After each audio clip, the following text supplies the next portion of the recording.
what a game! No, seriously, that's the best game I've ever been at. So the San Jose Sharks lose 5-2 against the Anaheim Ducks, and I find that very difficult to comprehend because they dominated the game for 50 out of 60 minutes.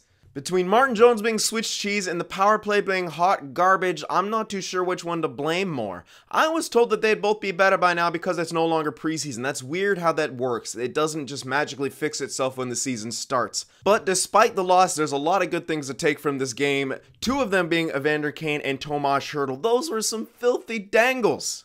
But here's the thing, we're going to break this down goal by goal. The first goal of the game coming a mere 41 seconds in. Yeah, thanks Burns for that turnover. Comtois just comes in and puts a little wrister underneath the blocker of Jones, and that's that 1-0. That quieted the building down in quite a hurry. Luckily, I didn't have a good view of that goal because I sit on the opposite side, but I'm glad I didn't see it because I probably would have cried a little bit. That was just one of those great neutral zone transitions from Anaheim.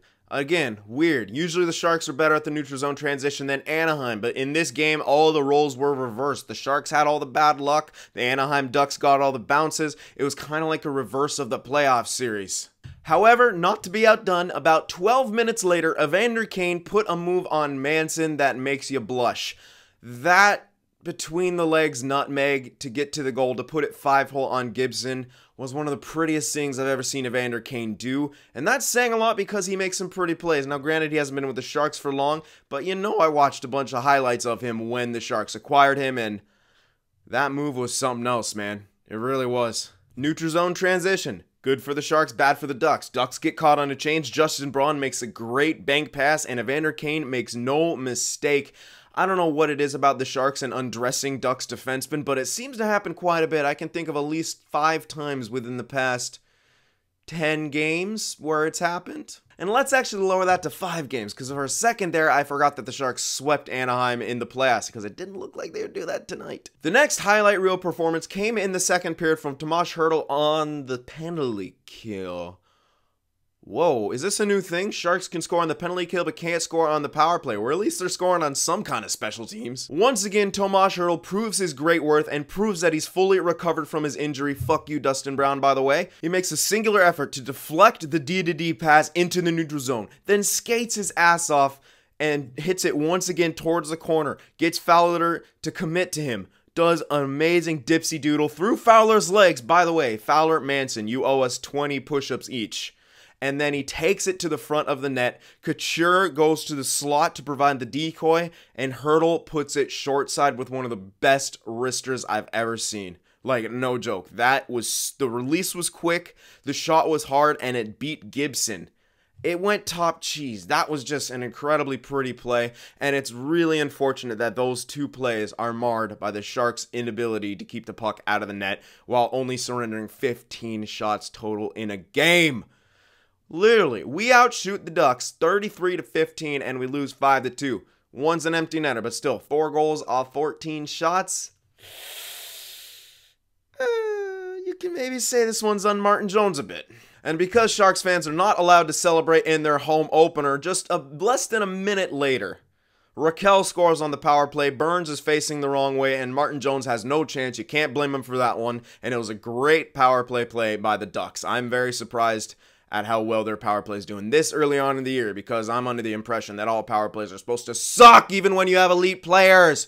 And from there, the floodgates sort of seem to open, even though the Sharks continue to dictate the pace of play. But I think the straw that broke the camel's back was that Montour goal. Now, if you've never seen a goalie surrender a backhander from that area on the ice, I advise you to go look back in 2016 playoffs against the Nashville Predators. Game 6, overtime, almost the exact shot beat Martin Jones. And that goal forced a Game 7, but yet we all know how the Sharks turned around and whooped Nashville's ass in Game 7. But that doesn't matter. We're talking about this season now. And Martin Jones' scouting report should read, put a floating backhand on from a weird spot near the circle. You can make all the excuses you want. Oh, who takes backhands from there? Do defensemen even take backhands? Well, it happened, and it went in. And not even Martin Jones could find an answer for why that one went in. So at this point, the Ducks have the 3-2 lead. It's halfway in the third period, and then all of a sudden, the Sharks start to lose their edge. The Ducks start to take over. They start to gain some momentum, and from there on out, all I can think about is leaving and coming home and playing some NHL 19 and experiencing some real ice tilt. All jokes aside though, seriously, that game was pure ice tilt. How do you out-chance and out-shoot and out-attempt shot an opponent that hard with all that time on attack and not come away with the victory? One answer is John Gibson. He played phenomenally. You cannot take anything away from him. Sure, the Sharks could have got more bodies in front, but still, John Gibson stood tall when he needed, and he played like he needed to last year in the playoffs. Next up on the agenda, Logan Couture takes a stupid interference penalty, and just a few seconds later, it feels like Henrique, my bad, all you guys look alike. Henrique scores on the power play with a nice shot after some tic-tac passing. Erik Karlsson got caught a bit, but it is a penalty kill. You are outnumbered. I do like that we're experimenting with different defensemen on there as long as you keep Burns off the penalty kill. I don't think he should be there. I like Karlsson. He's a bit more responsible defensively, but Burns should not be on the penalty kill. Either way, 4-2 at that point, and that spelled the doom for the San Jose Sharks. The goalie was then pulled with about 2 minutes remaining, and the Sharks could not just figure out how to get it into the zone and maintain zone time and even put shots on net. They went back to their let's pass a bunch, look for the perfect shot. The only problem is you have limited time and 2 goals to make up, and that coincidentally was their problem on the power play with the one time they established zone control, which wasn't even the top unit. It was a unit of Meier, Kane, and I believe Hertl, and then Couture and Karlsson on the point. That was their unit that established the most zone time. So I want to see Pete DeBoer actually reward those guys with ice time. If they're going to be the top power play unit, then they need to play like it, and they should get the ice time for sure. Anyway, as I'm walking up the steps of the SAP Center, Rowney puts in the empty netter, and that does it for the game.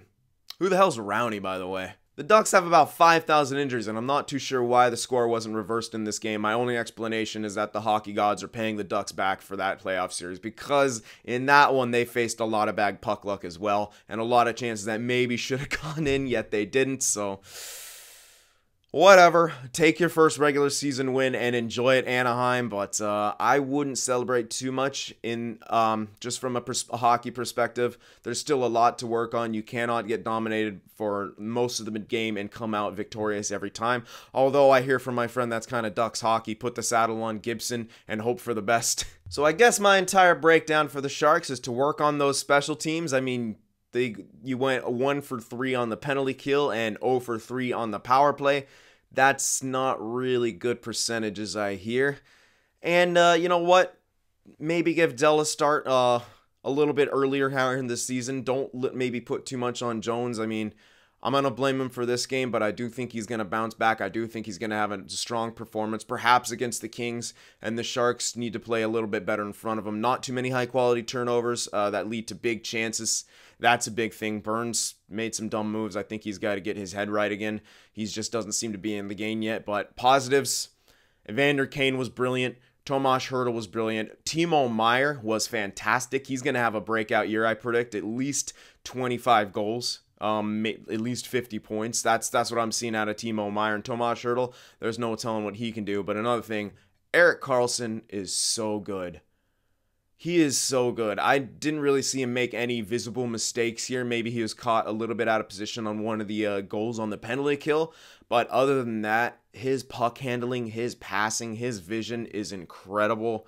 And it's very happy to see him on the ice for the Sharks and really starting to fit into the lineup and discover what his place is going to be on the team. So I think that about covers everything, guys. Any advice for me how you'd like to see me change these videos up, add some more things to it, let me have it. But I will be doing this all for the regular season now for the Sharks. So I hope you guys enjoyed it. Remember to leave that like, and I will see you guys in the next one.